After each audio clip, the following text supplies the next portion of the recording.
Welcome to Last Minute Tour and Travel Agency, a travel agency which can accommodate you in your unplanned trips. We will assure you that your last minute booking will give you an unforgettable trip and will surely that you have enjoyed. We will show you how your 3 days and 2 nights trip are going when you choose Last Minute Tour and Travel Agency. Planning a trip? Those who love to travel know the essence of all travel is about you and your enjoyment. Travelers know that the destination is a major part of planning a trip. Experiencing the delving deeper into unfamiliar places, people, and culture are paramount.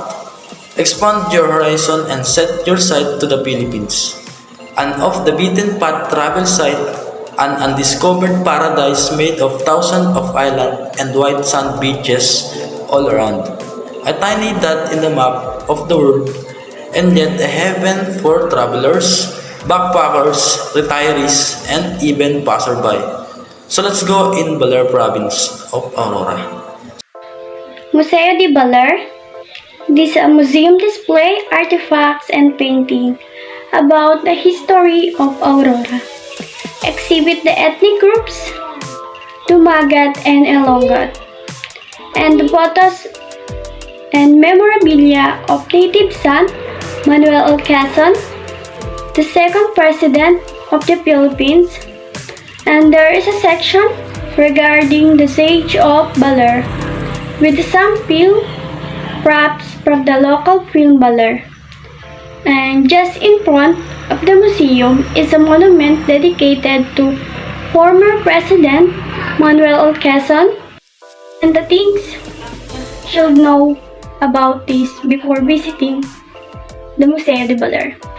The Museo de Baler, the entrance fee is 30 pesos. This includes a tour to Doña Aurora, and the museum is open from 8 a.m. to 5 p.m. every day. And the museum is relatively small but definitely worth checking, with whether you are history inclined or not. There are free accessible restrooms inside the museum. 30 to 45 minutes are good enough to explore the museum, and to costume and props in photo booth are free to use. You a little trivia about Sabang Beach, Baler, Aurora. Fans of the movie Apocalypse now probably know it was shot in Baler, some 150 miles northeast of Manila. At the time, locals were already well aware of the area's killer waves, which caused trouble for the fishermen. But attitudes toward the waves slowly changed, thanks to the film. Residents used the surfboards left behind by the crew to learn ride them. Surfing culture in the Philippines was born, and the big waves were no longer considered a threat, but rather an opportunity to bring surfing tourism and events each year from October to February. But Baler has a lot to offer for the non-surfer too, even if you just sit on the beach and watch the ocean. Couples love the long stretch of sand at Sabang, which is perfect for romantic beach walks, and sunrise here is a must-see.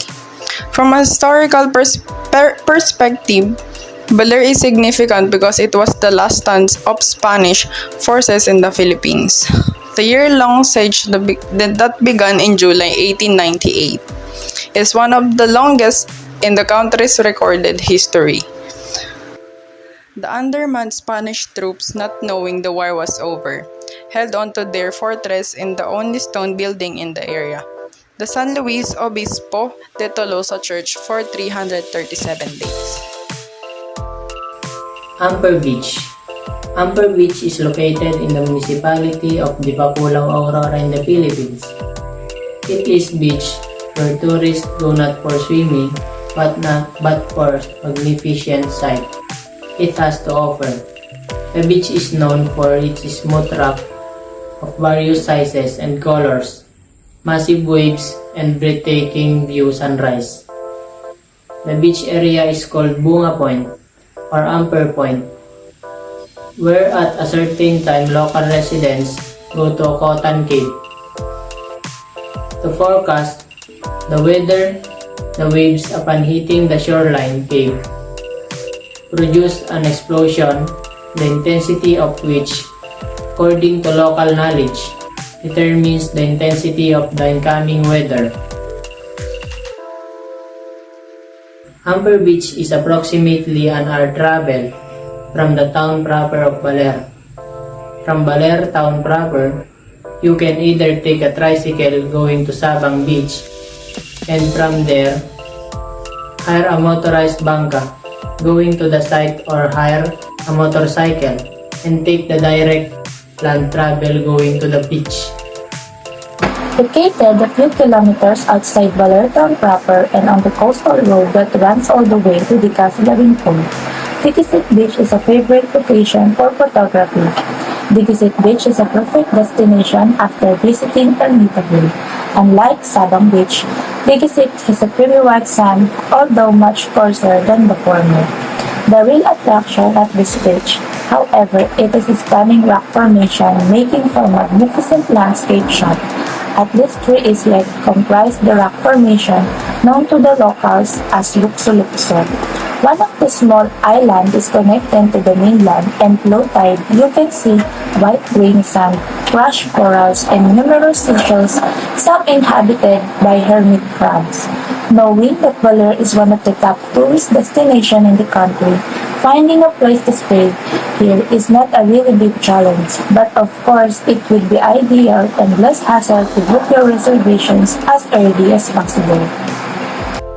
Fishport Baler Aurora is one of the popular sports and recreation located in Baler.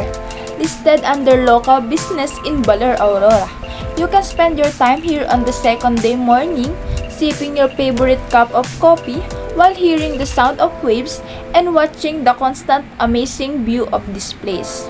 The view by the Fishport is never-ending space of blue shades. That is blue sky and blue sea. What more could you ask for? Suiting to the eyes, right? Early in the morning is the ideal time to visit Baler's Fishport to observe their abundant catch of fish. It feels like you are in a movie because of the port shapes and textures. It makes you shiver and get excited. It appears that you are really at ease here. Just the sound of waves, a clear blue sky, a clear blue sea, and white clouds can be heard.